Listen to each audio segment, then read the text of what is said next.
धीरे धीरे पीओके और अक्साई चिन एक दूर की कौड़ी बनते जा रहे हैं। जो पैसिफिक ओशन के अंदर न्यूक्लियर सबमरीन से जो 15,000 किलोमीटर की जो बैलिस्टिक मिसाइल चलाई है उन्होंने, जिसे देखकर जापान, ऑस्ट्रेलिया, न्यूजीलैंड और अमेरिका भी कांप गए। हमारे लिए भी अल्टीमेटली वार्निंग साइन तो बिल्कुल सामने है। पीओके और अक्साई चिन को वापस लेना है। मुझे लगता नहीं कि वो अब निकट भविष्य में ऐसा कुछ हो पाएगा। सिर्फ मैप ही मैप है, बाकी कुछ नहीं है। जैसे पाकिस्तान का भी ख्वाब है कि जो इंडियन कश्मीर है वो उनके पास आ जाए। चाइना और पाकिस्तान की जो बढ़ती हुई शक्तियां हैं, क्या कहते हैं कि दोनों अब एक ही एक्चुअली देखा जाए तो, और वो इतना ज्यादा ताकतवर हो चुका है इस समय कि भाई आज अमेरिका भी उससे कांप रहा है।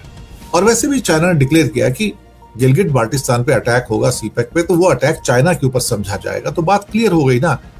अब भारत के अंदर जो रक्षा बजट है उसके अंदर तो बड़ा हिस्सा पेंशन में चला जाता है सर। इंडियन ओशन के अंदर प्रेशर बढ़ता चला जा रहा है। एक एक करके इंडिया को एनसर्कल कर लिया चाइना ने। पूरा इंडिया के power grid, banking system, financial system, सबको एक बटन के अंदर पंगु बना सकता है वो। इतनी ताकत आ गई उसके अंदर। उनके जो ऊपर सारे स्पाई सैटेलाइट्स हैं, उनकी संख्या देखो और हमारी देखो तो हम कहीं ठहरते नहीं है। पीओके को हमको वापस लेना और पाकिस्तान पे हम हमला करते हैं, जो बीजेपी की बस की बात नहीं है। बाकी इंडिया की मदद कौन करेगा? कोई भी नहीं करेगा। हमारे पास जो मिसाइलों का जखीरा है और जो चाइना के पास मिसाइलों का जखीरा है, उसमें भी जमीन आसमान का फर्क है। तो ये जो बीजेपी की बड़ी बड़ी बातें हैं ना, हम ये वापस ले लेंगे, वो वापस ले लेंगे, ये कहना आसान। आज अक्साई चिन और पाकिस्तान ऑक्युपाइड कश्मीर, जिसके बारे में खासतौर से आजकल हमारे टेलीविजन चैनल्स पर बड़ी चर्चा होती है, खासतौर से अक्साई चिन की तो खैर होती नहीं है, पीओके की चर्चा आजकल काफी हो रही है। लेकिन मुझे ऐसा लग रहा है कि धीरे धीरे पीओके और अक्साई चिन एक दूर की कौड़ी बनते जा रहे हैं। दूर की कौड़ी इसलिए बनते जा रहे हैं कि जैसे जैसे चाइना की मिलिट्री पावर मजबूत होती चली जा रही है, जो पैसिफिक ओशन के अंदर न्यूक्लियर सबमरीन से जो 15,000 किलोमीटर की जो बैलिस्टिक मिसाइल चलाई है उन्होंने, जिसे देखकर जापान, ऑस्ट्रेलिया, न्यूजीलैंड और अमेरिका भी कांप गए। हमारे लिए भी अल्टीमेटली वार्निंग साइन तो बिल्कुल सामने है। और हमारी तो प्रॉब्लम ये कि अक्साई चिन का तो हम नाम भी नहीं लेते साहब। ऐसा लगता है कि जैसे अक्साई चिन का नाम लेना भी पाप है। और मिलिट्री पावर के साथ साथ जो टेक्नोलॉजी की पावर है वो भी इस समय बहुत तेजी से चाइना एडवांस स्टेज में जा चुका है, लेकिन हम वहीं के वहीं खड़े हैं। वो चाइना का चाहे सेमीकंडक्टर हो या बाकी रेयर अर्थ हो या कई और किस्म की जो टेक्नोलॉजीज हैं, और जिस तेजी से वो आगे जा रही हैं और अमेरिका को सरपास कर रही हैं। एंथ्रोपिक भी उन्होंने बना लिया अपना, और आर्थिक शक्ति तो है ही, वो 20-22 ट्रिलियन डॉलर की इकोनॉमी तो है ही ना।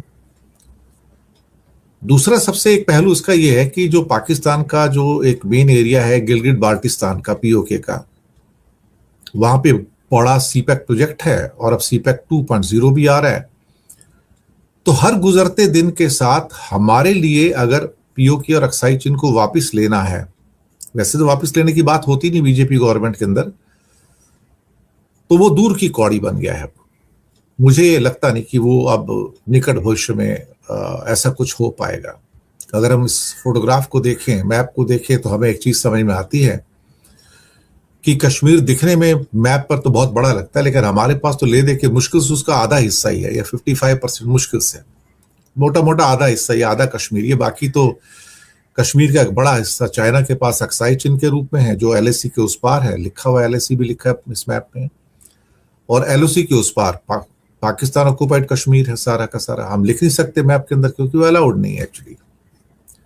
अब इसके भी वहां पर गिलगिट बाल्टिस्तान और एक पीओके मुजफ्फराबाद वाला हिस्सा है। मुजफ्फराबाद वाला हिस्सा जो है वो येलो स्ट्रिप वाला है, छोटा सा पतला स्ट्रिप है, और गिलगिट बाल्टिस्तान का 70-72 हजार स्क्वायर किलोमीटर का एरिया है।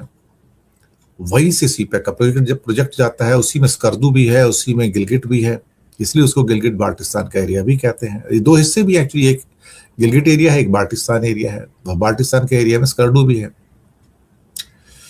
सवाल अब बहुत सारे हैं कि क्या बीजेपी गवर्नमेंट ये बोलती रहती है कि तुमने, पंडित नेहरू ने अक्साई चिन गवा दिया, कश्मीर गवा दिया। देखिए, हिस्ट्री के अंदर ज्योग्राफी बनती बिगड़ती रहती है। ना तो ज्योग्राफी परमानेंट रही है, ना कभी जिंदगी में रहेगी।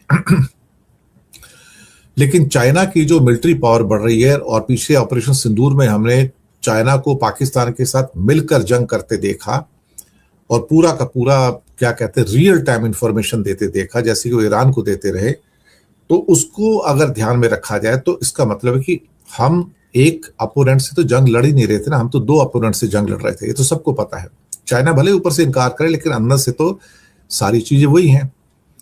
और साथ में हमारे बॉर्डर के ऊपर तो कम से कम 400 तो J-20 जो उसके स्टेल्थ विमान है वो तैनात हैं।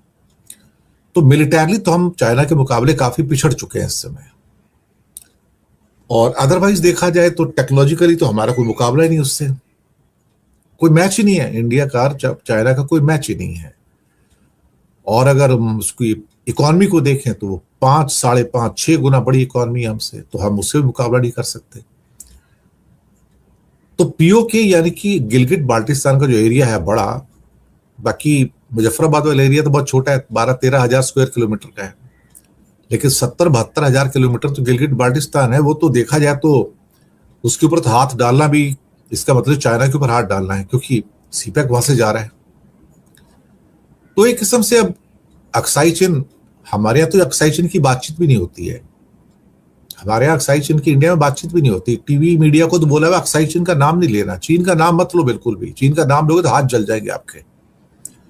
और मोदी सरकार भी चीन का नाम नहीं लेती है। अक्साई चीन तो ऐसा लगता है कि आउट ऑफ सिलेबस है। हम मतलब बीजेपी के सिलेबस में हम लोग भूल चुके हैं, सिर्फ मैप ही मैप है, बाकी कुछ नहीं है। और उसके बाद अरुणाचल में भी एनक्रोचमेंट होते रहते हैं। अभी हमने पीछे खबर दी थी कि जो ग्रेजिंग लैंड था सारा का सारा नहा बुद्धिस्टा कम्युनिटी का, वो भी चाइना ने ले लिया है। और उसके बाद भारत सरकार में इतनी हिम्मत नहीं पड़ी कि उसको अपोज करे, और फिर कहा कि आर्मी को आगे कर दिया कि तुम जाके स्टेटमेंट दे दो कि ऐसा कुछ हुआ ही नहीं है। अब वो कहेंगे कि आर्मी झूठ बोल रही है क्या? सवाल ही पैदा होता है कि आर्मी झूठ बोल रही है या नहीं, ये सवाल नहीं है। सवाल ये है कि वो जो सैकड़ों हजारों बुद्धिस्टा ट्राइबल्स है, नहा ट्राइबल कम्युनिटी है, क्या वो झूठ बोल रहे हैं क्या? जो सैकड़ों हजारों हमारे ट्राइबल भाई वहां रहते हैं, नहा बुद्धिस्टा कम्युनिटी के, वो झूठ बोल रहे हैं क्या? उन्होंने डिस्ट्रिक्ट कलेक्टर्स को लेटर लिखे, स्टेट गवर्नमेंट को लेटर लिखे, डिविजनल कमिश्नर्स को लेटर लिखे, 4 साल से लिख रहे हैं। तो क्या वो झूठ बोल रहे हैं क्या? लेकिन सरकार को अपनी नाक बचानी है, तो क्या है कि वो कहेंगे एक काम करते हैं कि आर्मी को आगे कर दो, आर्मी स्टेटमेंट दे देगी। और फिर कहोगे तुम्हें अपनी आर्मी में भरोसा नहीं है। बात भरोसे की है नहीं ना, बात उन लोगों की भी है जो भारत के नागरिक हैं, जो लगातार 4 साल से कह रहे हैं कि हमारा लैंड चला गया, चाइना ने एनक्रोच कर लिया है। तो क्या भारत के वो सारे नागरिक झूठ बोल रहे हैं क्या? आर्मी का यूज किया जा रहा है डिनाइल के लिए सरकार के द्वारा। लेकिन क्वेश्चन यहां पे यह है कि पीओके और अक्साई चीन तो फिलहाल आता हुआ नजर आता नहीं। वैसे पाकिस्तान का भी ख्वाब है कि जो इंडियन कश्मीर है वो उनके पास आ जाए। पीओके और अक्साई चीन को वापस लेना भारत के लिए बहुत मुश्किल जियोपॉलिटिकल चुनौती बन चुका है। चाइना और पाकिस्तान की जो बढ़ती हुई शक्तियां हैं, क्या कहते हैं कि दोनों अब एक ही एक्चुअली देखा जाए तो हमारे लिए तो क्या है कि अब इनकी बात करना भी थोड़ा सा मुश्किल हो गया है। कहने को 1994 में भी पार्लियामेंट में एक प्रस्ताव पास किया गया था कि पीओके को वापस लिया जाएगा, अक्साई चीन को वापस लिया जाएगा, लेकिन वो ऐसा लगता है कि इमोशनल स्टेटमेंट ज्यादा है। वापस लेना दूर की कौड़ी, बहुत मुश्किल। क्योंकि समस्या ये है कि सामने आपके जो बंदा खड़ा है वो चाइना है, और वो इतना ज्यादा ताकतवर हो चुका है इस समय कि भाई आज अमेरिका भी उससे कांप रहा है। उसी चाइना और रशिया की मदद से ईरान अमेरिका और इजराइल के सामने दीवार बन के खड़ा हो गया। और गिलगिट बाल्टिस्तान को तो चाइना जाने नहीं देगा साहब, आप जो मर्जी कर लो, वो तो उसका एरिया है साहब, वहां पे उसका प्रोजेक्ट है, $60 बिलियन उसने लगा के रखे हैं, वो कैसे?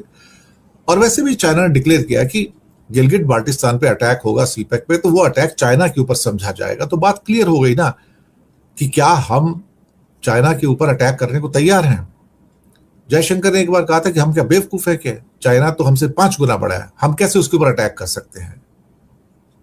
अब ये इकोनॉमिक डिवाइड बढ़ गया, टेक्नोलॉजिकल डिवाइड तो मतलब इंडिया ना के बराबर है ही नहीं, और आर्थिक तो बहुत ही ज्यादा पावरफुल है।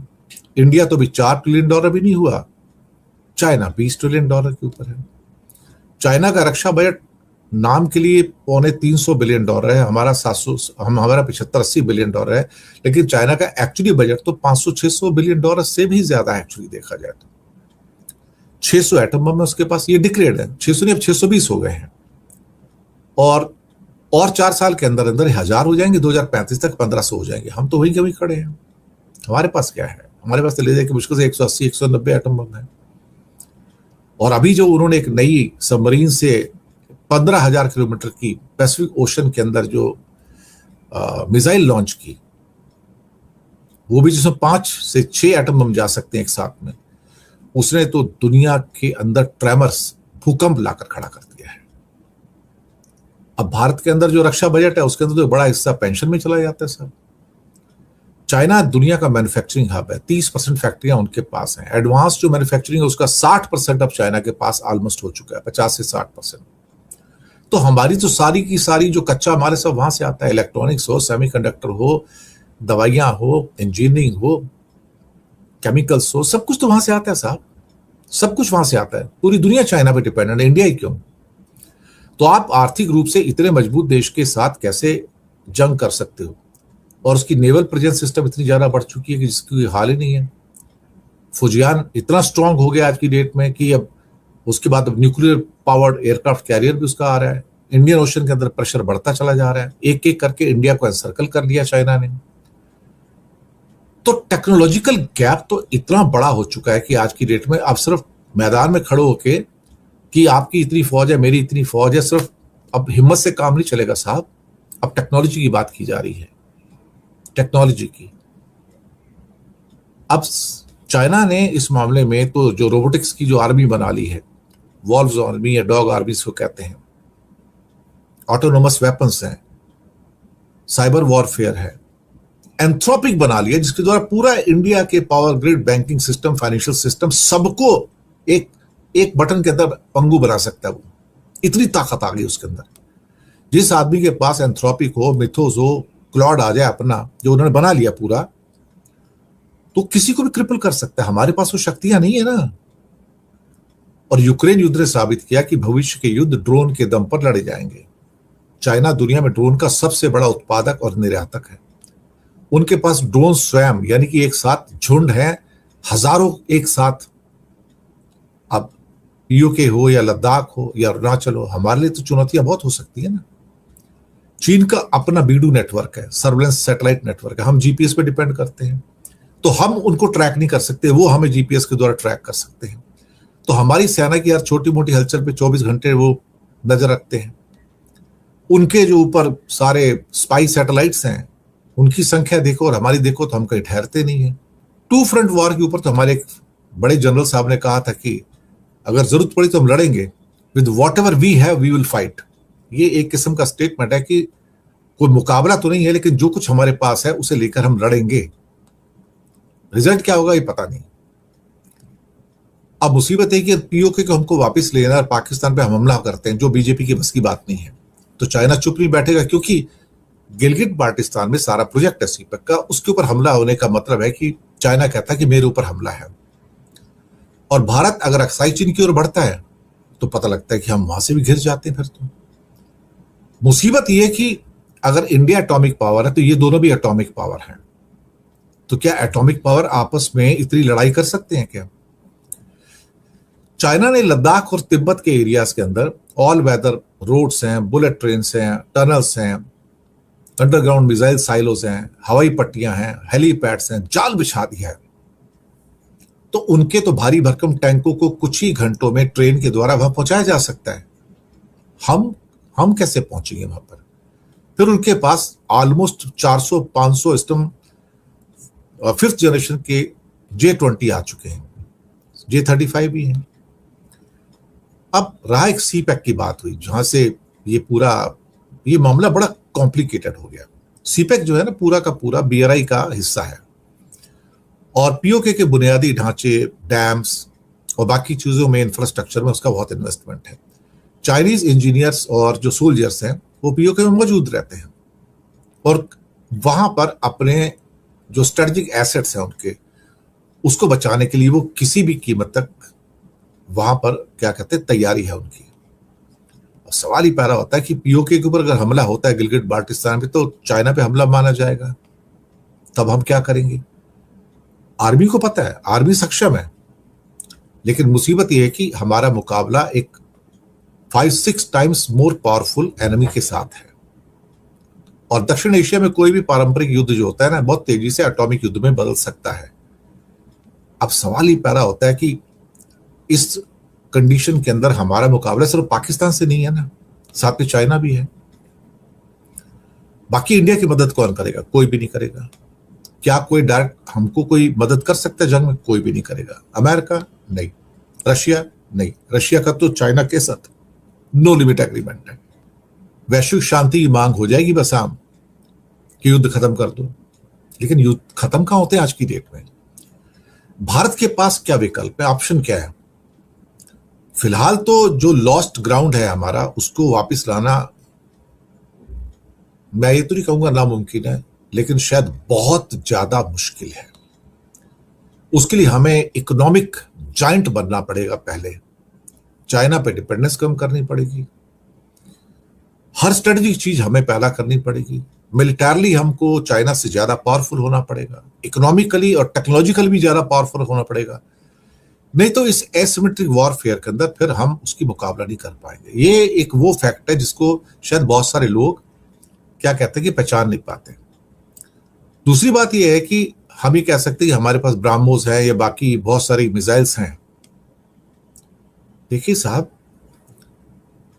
हमारे पास जो मिसाइलों का जखीरा है और जो चाइना के पास मिसाइलों का जखीरा है, उसमें भी जमीन आसमान का फर्क है।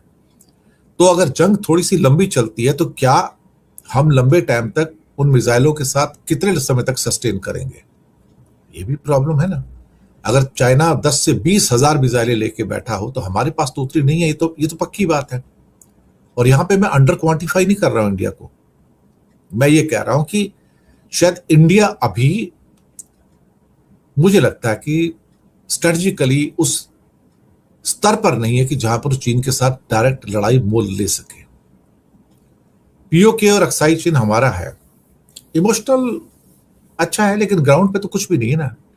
हम कई बार कहते हैं कि हमारा नक्शा गलत दिखाया गया। हमने अभी बांग्लादेश में कोई इवेंट हुई, वहां भी हमारी जो राजदूत थी या सेकंड राजदूत थी, वहां पे जूनियर राजदूत जो होते हैं, उन्होंने कहा कि जो नक्शा दिखाया जा रहा है वो गलत है, यहाँ पर इंडिया का नक्शा ये ठीक नहीं है। ये देखो, ये कॉस्मेटिक चीजें हैं, इनसे कोई फर्क पड़ता नहीं है। फर्क इसलिए नहीं पड़ता क्योंकि जमीन के ऊपर वो हमारा हिस्सा हमारे पास नहीं है। वो जो हिस्सा है वो हमारे पास है ही नहीं, वो हिस्सा उनके पास है।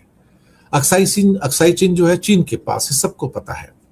पीओके का हिस्सा पाकिस्तान के पास है, और वहां भी गिलगिट बाल्टिस्तान जो बड़ा हिस्सा है, 80-85% वाला हिस्सा जो है, वो जो सारा हिस्सा है वो बेसिकली आज देखा जाए तो वो चीन के इनडायरेक्ट कब्जे में है। मैं आपको बताऊं, क्योंकि उसकी सिक्योरिटी चीन के पास है।